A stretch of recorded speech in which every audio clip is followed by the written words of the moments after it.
رضوانہ ایک عام سی شکل و صورت کی عورت تھی، لیکن اس کا مزاج غیر معمولی تلخی سے بھرا ہوا تھا۔ وہ کسی کی خوشی برداشت نہیں کر سکتی تھی۔ محلے میں کسی کو اچھی نوکری ملتی تو اس کا پہلا جملہ ہوتا، اس کو ہی کیوں؟ اور لوگ زیادہ قابل تھے۔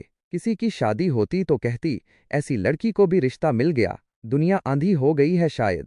کچھ سمجھ نہیں آتا تھا کہ آخر اس کے دل میں اتنی نفرت کیوں بھر گئی ہے، لیکن اس نفرت کے پیچھے ایک کہانی تھی، ایک خاموش تکلیف جو اسے اندر سے کھا رہی تھی۔ رضوانہ بچپن سے ہی خود کو کمتر محسوس کرتی آئی تھی۔ اس کے اپنے ماں باپ ہمیشہ اسے دوسروں سے موازنہ کرتے تھے، فلاں کی بیٹی کو دیکھو، کتنی حسین اور ذہین ہے، تم بھی کچھ سیکھو، دیکھو فلاں لڑکی کتنی خوش اخلاق ہے، تم کیوں ایسی ہو؟ یہ جملے بار بار سن سن کر اس کے اندر ایک گہرا خلا پیدا ہو گیا۔ اسے خود پر یقین نہیں رہا تھا۔ اس کے دل کے کسی کونے میں ایک آواز ہمیشہ کہتی، تم کافی نہیں ہو، تم کبھی اچھی نہیں بن سکتی۔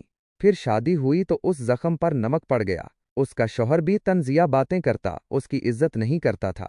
گھر ہو یا باہر، وہ ہمیشہ خود کو ایک ہارنے والی محسوس کرتی تھی۔ لیکن اس نے اپنی اس کمزوری کو تسلیم کرنے کے بجائے ایک ڈھال پہن لی، نفرت اور مخالفت کی ڈھال۔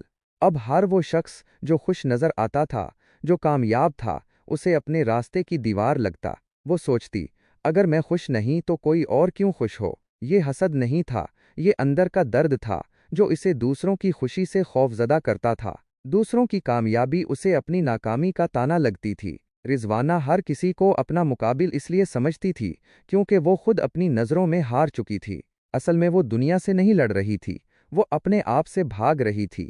اور یہ سب لو سیلف اسٹیم کا کھیل تھا۔ جب انسان کو خود پر اعتبار نہ رہے، جب اندر سے وہ خود کو ناقابل محبت سمجھے، تو دنیا کا ہر شخص دشمن لگنے لگتا ہے۔